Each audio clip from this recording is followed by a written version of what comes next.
orang-orang yang tidak boleh dinikahi, orang-orang yang muhrim. Muhrim kalau bahasa kita, mahram kalau bahasa Arabnya, yaitu orang-orang yang haram untuk kita nikahi. Di antaranya disebutkan oleh Allah Subhanahu wa taala, di antara deretan-deretannya adalah warabaibukumul lati fi hujurikum min nisaikumul lati dakhaltum bihinna fa illam takunu dakhaltum bihinna fala junaha alaikum. Kata Rasulullah, warabaib, rabaib itu adalah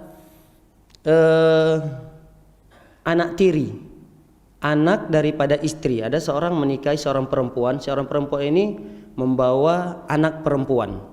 Kata Allah Subhanahu wa taala dalam surah An-Nisa, warabaibukumul lati, anak ini menjadi mahram bagi sang laki-laki yang telah menikahi ibunya.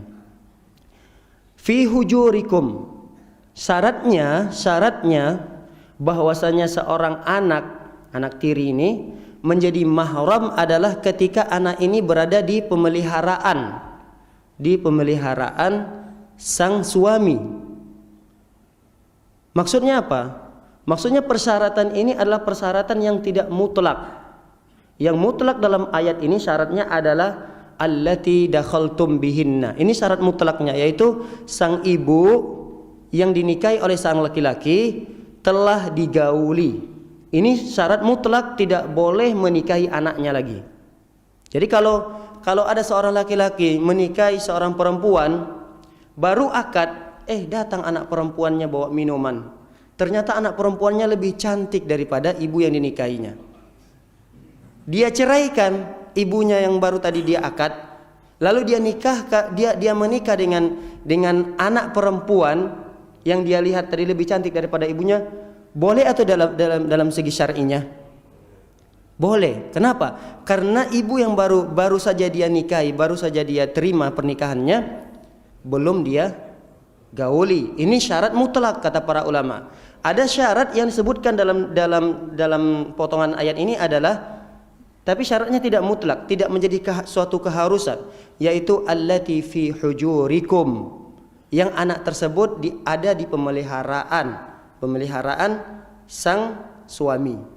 Biasanya kata para ulama, kalau sang perempuan yang janda dinikahi oleh seorang laki-laki, biasanya anak perempuannya itu siapa yang memelihara? Berada di tangan siapa? Di tangan ibu. Ketika menikah dengan seorang laki-laki, berarti anak ini dibawa oleh ibu ke rumahnya laki-laki ini.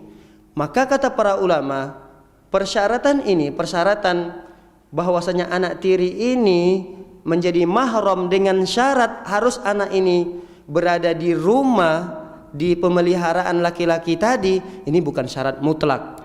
Artinya kalau ada seorang perempuan yang memiliki anak perempuan, kemudian anak tersebut dibawa oleh suaminya, berarti tidak berada di pemeliharaan ayah tirinya, tidak berada di rumah ayah tirinya, maka tetap kata para ulama menjadi mahramnya. Kenapa? Karena dia telah menggauli ibunya. Sebaliknya kata para ulama, wa ummahatu nisaikum, dan menjadi mahram bagi seorang adalah wa ummahatu nisaikum, yaitu ibu-ibu dari istri kita, berarti mertua. Nah, ini secara mutlak. Ketika seseorang menerima pernikahan seorang perempuan, secara mutlak ibu, yaitu ibu mertua, menjadi mahramnya. Tidak ada persyaratan di situ apakah harus menggauli anaknya atau belum digauli. Setelah terjadi akad, lalu misalnya dia melihat ibunya lebih tertarik kepada ibunya, tetap dia ketika menceraikan anaknya tidak boleh lagi menikahi ibu mertuanya. Jadi ini adalah persyaratan yang tidak mutlak. Apa itu? Ketika seorang anak perempuan harus berada di pemeliharaan ayah tirinya, maka dia menjadi mahram. Ini adalah persyaratan tidak mutlak. Kalaupun anak tersebut tidak ada di pemeliharaan, tidak tinggal di rumah ayah tirinya, ada di ayah kandungnya atau tinggal di kota yang lain, tetap anak ini menjadi mahramnya kata para ulama, walaupun tidak bersama ayah tirinya.